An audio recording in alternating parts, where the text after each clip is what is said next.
The same drive that made you a standout leader is exactly what's keeping you fat, foggy, and exhausted. Here's why. People like you who manage 9-figure budgets, who've scaled companies from zero to exit, who are, by any cognitive or professional measure, in the top fraction of a % of human performance. Yet you're completely stumped by something that a young 20-something-year-old personal trainer thinks is really simple. And here's the thing, you're not wrong to be stumped, because the answer isn't what anyone in the fitness industry is selling to you.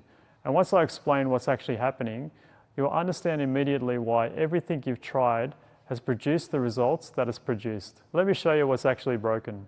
I've spent 30 years inside corporate environments. I know what back-to-back meetings look like. I know what the vendor dinner does to your sleep. I know what it feels like to travel on an 8-hour flight, join the team dinner, and face a local 6 a.m. gym session that you booked 2 weeks ago when you were feeling optimistic. I also know what it took to get on the cover of Australian Men's Fitness at age 40, naturally, without walking away from any of it. This video is for leaders aged 35 to 65 who are physically underperforming relative to every other standard in their life, and it's going to challenge some things you've been told. Here's what most leaders believe when their body isn't working. I'm not consistent enough, I need more discipline, I should just try harder. That framing is wrong and it's costing you years. The body isn't a motivational problem. It's a systems compatibility problem. Think about it the way you think about a technology deployment. If a system in production is repeatedly failing, you wouldn't just fire half the team and tell the remaining team to keep working harder. You go back and find the root cause. You look at the architecture. You find where the design is fundamentally incompatible with the environment it's operating in. Your body is operating in a business environment, and the program you're running, it was designed for a completely different environment. That's the root cause. Today I'm going to walk you through the 3 places that incompatibility lives and what to replace it with. Standard programs assume 6 days a week, 60 to 90-minute sessions and a full recovery between each one. Your reality is 2 to 3 days, inconsistent windows, hotels with subpar equipment, and a nervous system that's already been processing high-stakes cognitive load for 10 hours even before you pick up a weight. The incompatibility isn't your commitment, it's the training volume and the training structure. Here's what actually works: minimum effective dose. This is a concept that comes from pharmacology, the smallest dose that produces the desired result. Anything above it is a waste and in some cases actively harmful. 2 to 3 sessions per week, structured correctly with the right exercise selection and progressive overload, that's the sweet spot. Not because it's all you can handle, because it's all that you need.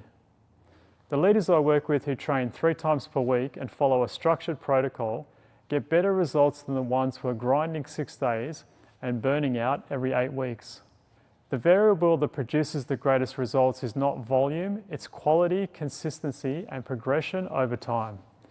And there's a second piece to this that nobody talks about: technique. One bad rep on a heavy Romanian deadlift can take you out of training for 6 to 8 weeks.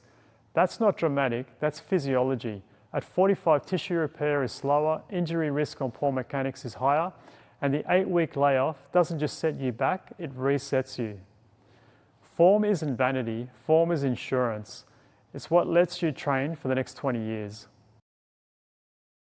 Let me say this plainly, any nutrition system that requires you to give up a broche of Shiraz at a client dinner or eat out of a Tupperware container at a business lunch is not a system.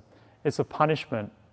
It doesn't work because it's not sustainable in your world, and sustainability is the only metric that matters. Here's the actual mechanism most leaders don't understand. Your body composition is determined by your average intake across the week, not by any individual meal. If your structural baseline, the 80% of meals you have some control over, is clean, high protein and well calibrated, the Wednesday client dinner doesn't destroy your progress. It's a rounding error. But yes, you can also go for smaller plate sizes or skip dessert if you really prefer to go hard and step on a bodybuilding stage, but it's not necessary. The real problem is that most leaders have no structural baseline. Every meal becomes a decision. Every meal is an event. And decision fatigue combined with a high-calorie environment produces a consistent caloric surplus that compounds over the years. What you actually need is not a meal plan, it's decision architecture. 3 or 4 default meals that are easy, high protein, and require almost no thought. These become your operating system. The client dinners, the fine wine, the martinis, the blanc de blancs, those are your discretionary variables. They exist. They're non-negotiable and they fit. The goal is metabolic flexibility, the physiological capacity to enjoy an exceptional meal and recover from it completely without derailing the week's work. That's trainable, and it doesn't require you to become a monk. This is the one that most programs completely ignore, and it's the one that explains why some leaders seem to do everything right and still don't see results. Your body does not distinguish between the stress of a heavy deadlift and the stress of a hostile board meeting. The physiological cascade, cortisol, adrenaline, elevated heart rate, impaired recovery is the same.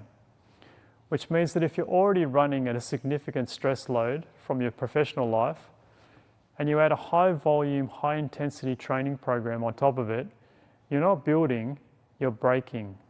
Think of it like processing capacity. You have a fixed bandwidth. Most of it's already committed.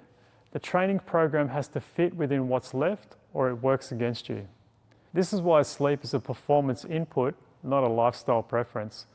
5 hours of sleep and a 3-hour CrossFit class is not discipline, it's self-sabotage.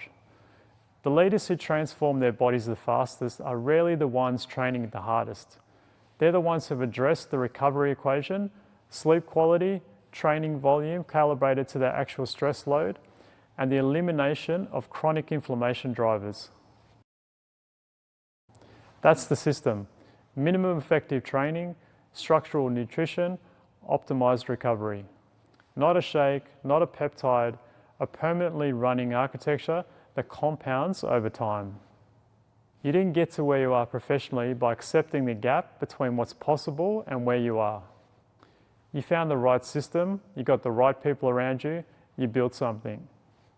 That same capability, that same leadership intelligence applies here. The reason it hasn't happened yet isn't that you're incapable. It's that you've been applying the wrong system, a system built for somebody else's life, somebody else's body, and somebody else's constraints. At 45 or 50 or 55, the question isn't whether you can build a body that looks and performs at the level that you want. You can. The question is whether you're going to continue outsourcing your physical performance to programs that don't account for who you actually are. You've built the wealth, you've built the career. The body is the last domain where you haven't yet applied the same rigor that you apply to everything else. That changes when you decide the gap between your professional standard and your physical standard is no longer acceptable. If that landed and you're ready to stop diagnosing and start fixing, my link is in the description.